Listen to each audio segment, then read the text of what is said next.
Stephen, let's jump into kind of marketing that home and Sure. what separates you.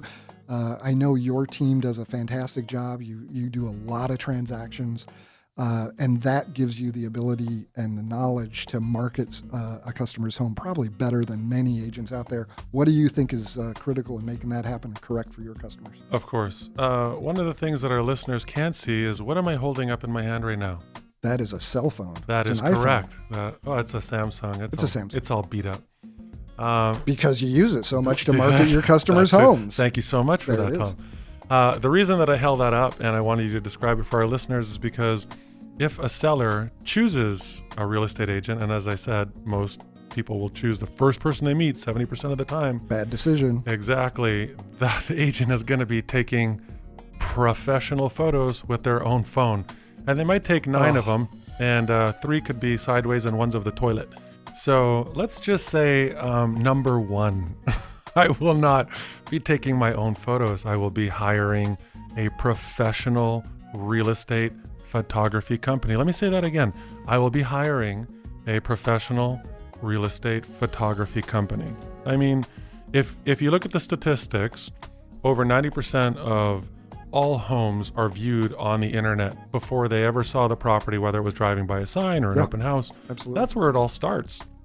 And so if your initial calling card does not display the property to the nth degree, and again, that's how people are seeing who you are as a representative, and that is how you as a representative are showcasing your client's inventory. The other thing that I think the consumer does not realize is Realtor.com, Zillow, Trulia, they spend so much money getting you onto their site. Yes, Okay. they do. And the unfortunate part of the whole Zillow travesty, which most people don't recognize at the moment, or probably never will, is that Realtor.com bought the MLS syndicated link that Zillow and Trulia used to use. So now Zillow and Trulia expect us, the agent, to manually input the listing information online for the consumer, which unfortunately most real estate agents are lazy. They do not do. Those companies, I can't beat them. I can't beat Zillow, Trulia, Realtor.com. So I invest with them. What does that mean? I purchase some zip codes from them so that I can capture the inquiries that come on my listings. If you've ever done this before, any of you listeners out there, if you click on I want more information, guess who's calling you? It's not the listing agent.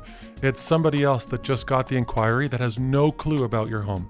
So I protect that investment. I protect your home. When somebody inquires on a property through any of those sites, it comes to me. That is unbelievable, because that's one of the biggest things that I have a problem with those sites that you mentioned. I tend not to mention their names, because if you give them your personal information, they're going to spam you. Somebody's going to call you. Maybe it's not spam, but somebody's going to call you, and your ability to control that so that when a customer calls on your listings, they're getting you. That's huge.